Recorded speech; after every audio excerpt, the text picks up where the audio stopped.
Ms. de Zuluјeta, you have officially started your observing mission here in North Macedonia about the local elections.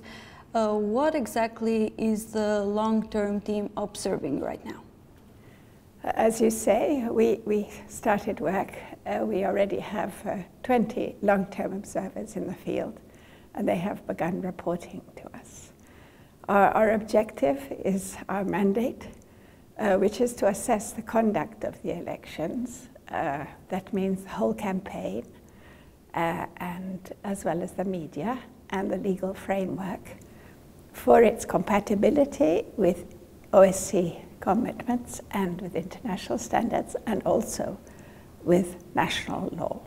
There have been some kind of changes in electoral code lately in North Macedonia that political parties have addressed, like ODIHR recommendations.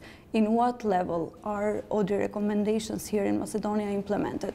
What is the key change that has to be done so we can have a more democratic process? We have been working in collaboration with North Macedonian authorities. That is to say, we have been observing elections in this country since the very beginning, since the first. So we have a long list of recommendations have been made over time. Some have been addressed, and some are still outstanding.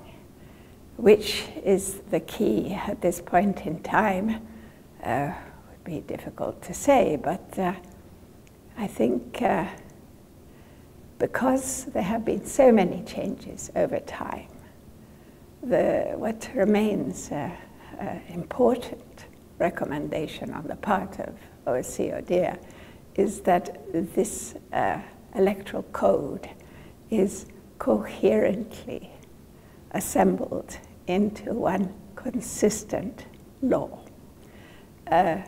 because the amendments have come separately over time. They are not all consistent with each other.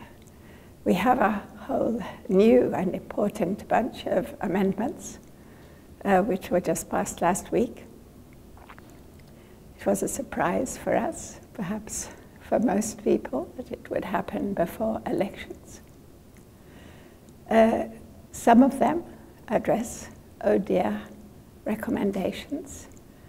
We will have to assess whether and how they are implemented. Some of them it will not be possible to, because they arrive too late to be actually effective in this election. North Macedonia is going to have biometric voting for the first time in these elections. This is not a method used in the developed countries. Do you think this is going to reduce the voting abuses? It's hard to tell. It's designed to, I think, increase public confidence. And if it achieves that result, that would be a positive outcome. It appears to have already reassured a number of stakeholders who had, whether with justification or not, I cannot say, misgivings about the electoral list. And so this, if it addresses concerns and it increases public trust, that would be a positive development. Your personal opinion, do you think we will have a successful biometric voting, considering that we didn't have a pilot project about this? Well, that's what we're observing.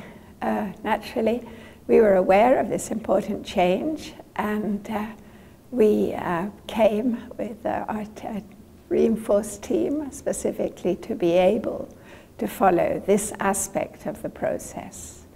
For us, as for the voters and the participants in this election, it's something we'll have to wait and see.